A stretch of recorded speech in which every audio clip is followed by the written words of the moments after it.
Hello అండి, welcome to శ్రీపాకం. ఈరోజు మనం మన సాంప్రదాయ వంట అయిన అరిసెలు ఎలా తయారు చేయాలో చూద్దామండి. మీరు అందరూ ఆల్రెడీ చేసుకునే ఉంటారు. ఎవరైనా చేసుకొని వాళ్ళు ఉంటే కనుక ఇంకా ఇప్పుడు కూడా చేసుకోవచ్చండి. పండగ తర్వాత కూడా ఈరోజు కనుమ కదా, చేసుకుంటే చాలా బాగుంటుంది అన్నమాట.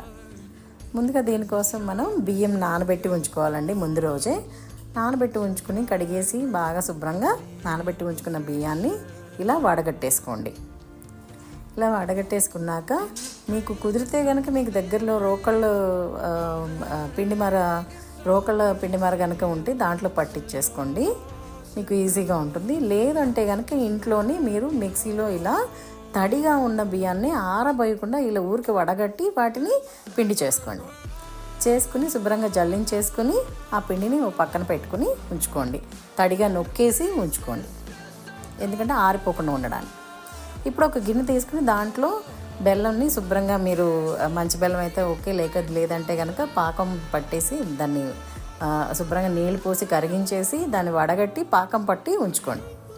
పాకం పట్టిన ఆ బెల్లం పాకంలో మీరు ఇలా ఉండ వచ్చేదాకా నీళ్ళలో వేసి చూడండి, ఉండ వచ్చిందా లేదా. ఉండ వచ్చాక అప్పుడు ఇలా పిండి, ఇద్దరు ఉంటే మంచిదండి దీనికి. ఒకళ్ళు తిప్పుతూ ఉంటే ఇంకొకరు ఇలా పిండి వేసుకుంటూ, ఆ తడి పిండిని మీరు ఇలా వేసుకుంటూ కలుపుకుంటూ ఉండాలి.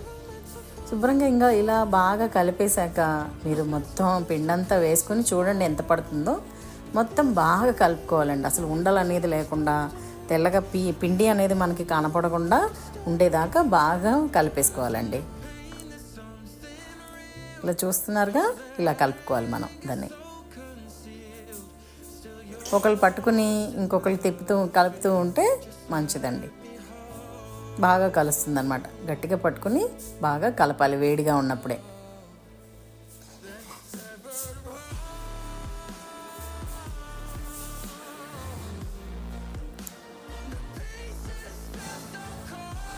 ఇలా బాగా కలిపేసుకోవాలి.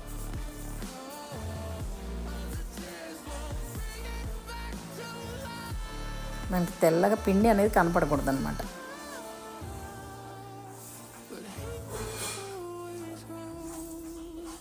కొంచెం బలంగా కలపాలండి, ఎందుకంటే ఇది పాకంలో పిండి వేస్తున్నాం కదా. ఎవరైనా ఇంట్లో మగవాళ్ళు ఉంటే కనుక వాళ్ళతో కల్పించుకుంటే ఇంకా మంచిది. లేదా మీరే గట్టిగా కలపగలిగితే కనుక బాగుంటుంది.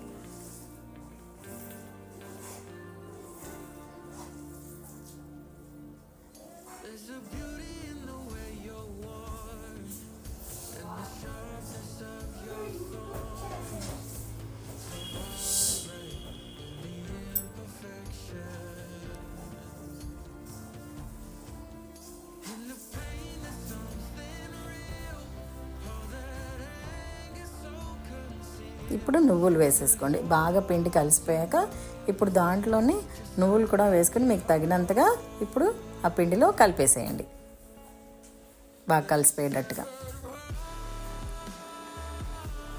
బాగా కలపాలండి, లేకపోతే అక్కడక్కడ ఎక్కువ నువ్వులు ఉండి కొన్ని చోట్ల ఏమో తక్కువగా అలా సరిగ్గా కలవకుండా ఉంటుందన్నమాట. సో బాగా కలుపుకోండి.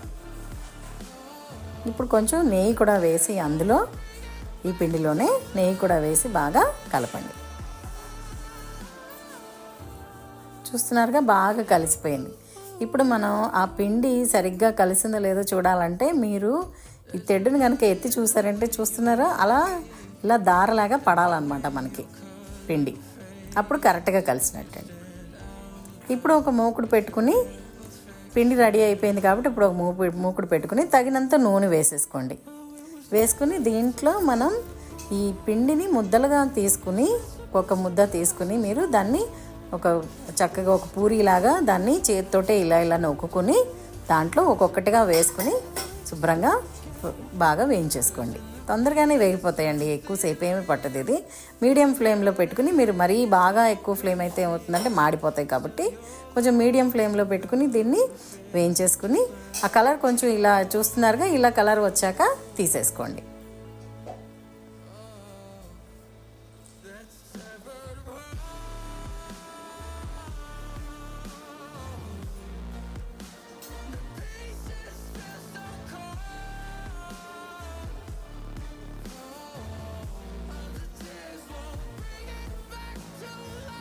ఇలా తీసేసిన వాటిని దీన్ని అరిసెల చెక్క అంటాం కదండి, మీకు అందరికీ తెలిసే ఉంటుంది, తెలియని వాళ్ళ కోసం అనమాట ఇది.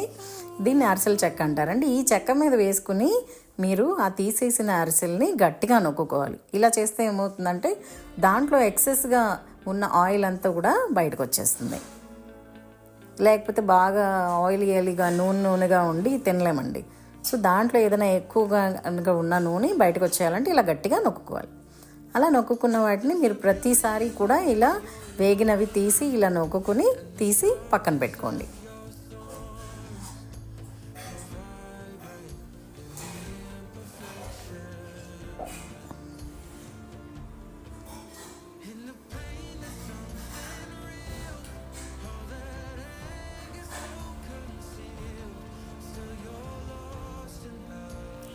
మొత్తం అన్నీ వేయిపోయాయి కదండి, మన అరిసెలు రెడీ అయిపోయాయి. ఇప్పుడు అవి కొంచెం ఆరిపోయాక ఇప్పుడు ఇలాంటి ఒక క్యాన్లో కానీ ఏదైనా గట్టిగా మూత ఉన్న డబ్బాలో కానీ వేసుకుని పెట్టుకుంటే నెల రోజుల దాకా అయినా సరే ఇవి పాడవండి.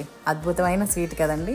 మీకు కనుక ఈ వీడియో నచ్చినట్టయితే లైక్ చేయండి, అలాగే సబ్స్క్రైబ్ చేసి కూడా చేసుకోండి. ఇప్పుడు దాకా మీరు చేసుకోకపోతే షేర్ కూడా చేయండి. Thank you for watching.